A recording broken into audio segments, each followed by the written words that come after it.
This is Eli Perlman-Storch coming to you live from PPL Park. We're down under the stadium here in the press room, here with Mike Servedio from Philly Soccer Page.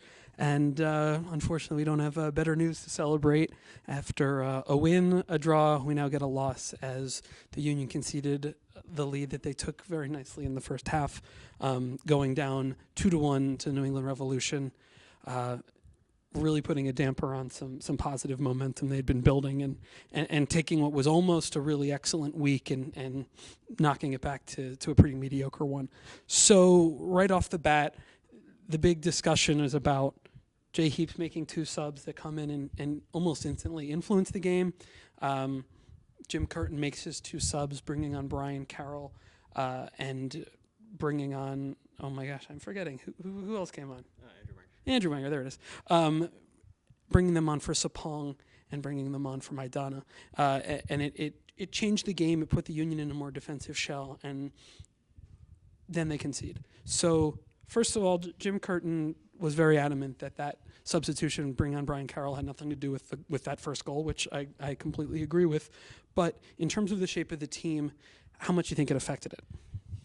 It's hard to say how much it affected the shape of the team. I think we talked about it even before the substitutions and even before halftime, that those are the guys that we would probably see off the bench today, because you have both of those guys coming back from an injury. Chaco gives you 30 on Thursday. CJ gives you 30 on Thursday. So I think the thought this week was, instead of giving them the 30 off the bench, they get the 60 to start, and the plan was to always pull them out, in that 60 to 70 range. So you bring in Brian Carroll, you're up a goal. I don't think it's an illogical move. I think some of the fans that we've seen on Twitter are a little bit critical of bringing Carroll at that point in the game, especially with the goal coming right after.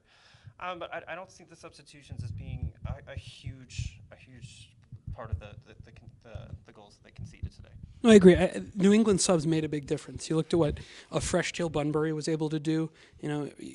As good as Ray Gaddis is as a one-on-one defender, he still struggles with setting his feet. We saw it on the Mehdi Belushi goal on Thursday. We saw it again as Bunbury opened him up, pushed the ball past him, and once Bunbury was by him, if the cross is good, it's a goal. You can't blame McCarthy for that, because what is he looking at? He's looking at essentially a 2-on-0 at that point. If that ball is near post, he can make a play on it. If it's far post, he's got no chance. You can't react that fast to dive for that. So that goal's unfortunate. But then you see them come right back down again. Andrew Wenger not challenging, really giving you no effort. And then Fagundes brings it back up. Bunbury fresh steps inside of Williams and again powers it home from really close.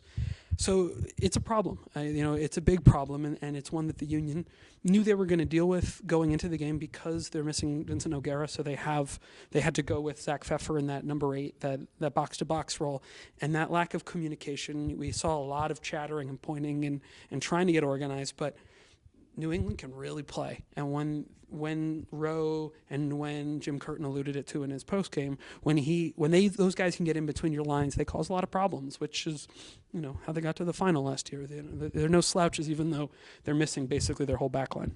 What I think that no one wanted to see there is you had basically the 2 goals that go in today, 2 unmarked players almost from 6 yards. Sheenan Williams lets Bunbury step in front of him on the second one. The first one, I don't think there's anybody within 5 yards of Charlie Davies who's tapping home on the back post, and that's a bigger problem for me. I mean, for sure, the service from the wing, spot on, and particularly on the first goal with Bunbury beating Gaddis, he did well to get there. But where is the marking in the center of the pitch too? Where is Maurice Adu, who we've dropped back into the center back role, directing traffic? Where is John McCarthy calling out that there's a guy standing alone on the back post? Yeah, the Union put themselves in trouble in a lot of games because they have a lot of players who aren't two-way players. Letou, in my opinion, is no longer a two-way player. He is a selfish player who wants to be in the middle of the field and score goals. We saw that a lot, where Fernando Aristeguieta starts to get some traction, but then Letou's running in his channel, and then Aristeguieta has to run out to the right flank or even the left flank to get the ball, and he's running all over the place. But every time you flip-flop those front 3 guys, you have to reconnect the points and the dots between the fullbacks and the man in front of them. And the Union weren't really doing that. Williams was doing a really good job in the first half on Agudelo and was really Marked him out of the game. They marked him out of the game, but then they continue to switch. Guys are coming and going, and you're not getting enough from your wings. Wenger obviously comes in and isn't playing enough defense and isn't giving you enough so that they're able to get up that right wing almost exclusively. The Revolution right wing, the Union's left wing, and that's a big problem. One thing that we got from the hashtag AskPSP was to talk about Maurice Edu as a center back. Does he have a national team future? We got to see him contrasted with Jermaine Jones today, who is an absolute monster in the back for the Revolution. So how do you think Mo fared? I thought Mo was pretty good today. I think what I just said, I don't think anybody wants to see two guys pinging in goals from 7 yards out. And that maybe is the difference in the two. Jones has a little bit more time with the guys that he's been playing with. I mean, Mo started the season in the central midfield.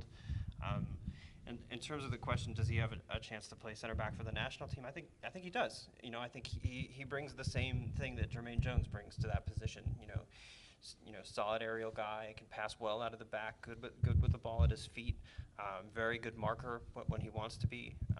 I do think he can push for that national team call up. I think there's that next level he needs to step up to, where he's controlling the game. That's what I thought we saw out of Jones today that we didn't see from Mo Edu. Is he's just that rock in the back that you knew every time the ball went near him, he was going to deal with it. You knew he was going to complete the pass coming out of the back when he had the ball at his feet. But look who's in front of him. After a rough start to the year last year, Jay Heap stuck with Scott Caldwell, and he has blossomed. He's an excellent young defensive midfielder. Very good Andy Dorman gets into space. You have Nguyen, you have Rowe, you have Agudelo, Fagundes. You have these really good technical players. Yeah. And those, they're not just athletes, they're technical talents. Whereas when Mo looks up the field today, he's had a very young and inexperienced Zach Pfeffer. He has a Michael Lahoud who doesn't want the ball in that position. Maidana is a guy he can look for, but his wings aren't there. Sapong is a striker.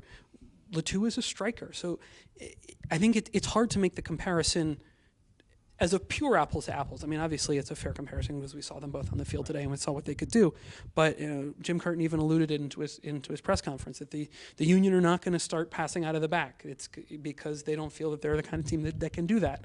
Whereas, and he references too, Jermaine Jones can play that ball out of the back. He can, open his body, find a man, and stick it on their foot. And we know what the Union have in terms of touch, and it's not much. We saw this. Another question that Curtin answered in the press conference is about the possession. I think that the Union has been outpossessed in 5 of the 7 games this season, and I think it's 6 of 8 now. Is it 6 of 8? And I think every game at home we've been outpossessed. That is something that just needs to change. Well, especially in a league like MLS where you're going to end up playing 3 games in 9 days. You can't play 3 effective games without the ball. No, you can't chase the ball. You can't. It's physically impossible, and you're seeing that we're less than 10 games into the season, and guys are nicked up and out of gas already. I thought one of Curtin's most disappointing comments in his post-game press conference was that they were willing to concede a little bit of possession after they had gone up a goal. I think at home, the Union fans, they want to see the team push forward still. They want to see the team still on the ball. They want to see them dominating proceedings here. It's just hard to continually justify sitting back when it doesn't produce your results. Right. If you're sitting back in a defensive shell and you're winning games and you're not conceding goals, do it all day. Do it till you're blue in the face. But they're sitting back into a shell and it's not working because they sit into the middle of the field, the outsides get exposed, or they go to the outside. They're not organized enough. You talk about the teams in England that go in those 2 banks of 4 and you can't break them down. The Union are not that team. And bringing in a guy like Brian Carroll, yes, it doesn't have an effect on those goals, but he's almost a third center back. He's sitting way too deep. Lee Nguyen still goes wherever he wants to go. There's another body in the way if he's going to pass the ball, but it's not depriving him of space. It's depriving him minimally of passing lanes. So, while the Union don't have to go for the jugular every time, the idea that when they go up a goal, they're going to just give the ball away and sit back, which is what they were really comfortable doing, kicking the ball in touch, punting the ball upfield, it's not producing results. So it's hard to continue justifying that as the approach for the team. We talked a little bit about the substitutions before with Carroll and Wenger coming in. Can we talk a little bit about the third substitution, which is Connor Casey at about, I think it was the 78th minute or so? we got nothing from Connor Casey today. No, and he looked. There are some games where Connor Casey looks like he has that look in his eye where he just looks like a younger man, and he wants the ball. He's going to make those I think runs. That was last Saturday against New York. He came on for the last 10 minutes and looked that guy. But in this game, they were trying to play through balls. They were trying to play him on the ground, and it's just he's not in a place in his career where he can do that. And he was just playing the body, and it was cynical behavior. You know, he obviously got the yellow card for a pretty. I mean, it's a rough foul. He lost the header. He knew I wasn't going to get there, so he just planted the guy in the back. And then he comes over to the sidelines and he's grabbing jerseys and kicking at people. And it's just at a certain point in your career, you don't have the legs yet. Why is he over there and not Sebastian Letou, who is standing up top by himself, waiting for the ball to come to him? You bring on Connor Casey to stand 10 yards from the goal and score goals. You know, Connor Casey can't drop in. His feet aren't, you know, they've gone from what he was 2 years ago when he was wheeling and dealing and dropping back in. He's coming off injuries. He's 2 years older. He's played a lot of soccer. He's a bigger player. So you put him in the box and you let him bang bodies. And today he just didn't really look up for it. And it was, it wasn't a terribly effective substitution. So just before we wrap up, we've now seen 3 games from John McCarthy. Some good, some bad. Didn't have a lot to do today in terms of shot stopping. What did you think of his role in the 2 goals that come through? I mean, I'm not willing to blame him for either one. I don't think he, tapping I it don't, from you know. 7 yards. I think I saw a couple people comment that maybe he's rooted to the line a little bit too much. You think so? No, when someone is shooting at you after receiving a ball from an angle from that close, you don't have a chance. I agree. He can wave his arms if he wants. He's not stopping that ball. There may be, and I'll have to watch the film again, there may be some blame in terms of calling out his marks and making sure those guys are better organized. That certainly is something that falls in his purview. But when Gaddis loses Bunbury, like I said before, if that cross is good, it's a goal. It was good. Same with the second one. If that cross gets to Bunbury, it's a goal. He got inside of Shannon Williams. So I don't think that's on McCarthy. He was quick to admit it when I spoke to him in the locker room. His just distribution is very poor. Yeah, it was particularly poor in the first half. And it hurts his team when the ball goes back to him and he's turning it straight over or kicking it straight out of bounds. It's at this level, you can't have a goalkeeper that does that. Well, I think you asked me after the New York game on Thursday who would start today, and I thought it would still be John based on the result with Philadelphia coming back to get the draw. I think after the loss today, I think you get a week off. I think Andre Blake next weekend. I agree. I think Andre Blake should have gone today. You know, there may be some health things as he continues to work his way back. There's some lingering things maybe. Haven't asked that question or gotten an answer on it. But if Blake is good to go, I believe this is Blake's team, and I believe that Blake should go. I think it's that simple at this point because he does have more experience. He does have more athleticism. He is a better player. He just is. And McCarthy is a young guy, and he'll continue to improve, and he'll probably get, assuming Rice stays in exile and Blake goes off to the Gold Cup, as people expect, John McCarthy has some games ahead of him, which is great. He'll continue to get his opportunities. But when you need your top goalie, you need Andre Blake, and I think that's what they're going to do when we get back underway against Columbus. I agree. I think we'll see you next weekend. So let's wrap it up here. Thank you to those of you who sent in questions using the hashtag AskPSP. Coming from you from PPL Park. If we're away, we're going to come to you as best we can from the 700 Northern Liberties. Come out and hang out with us. It's a good time down there. But we'll see the Union regroup.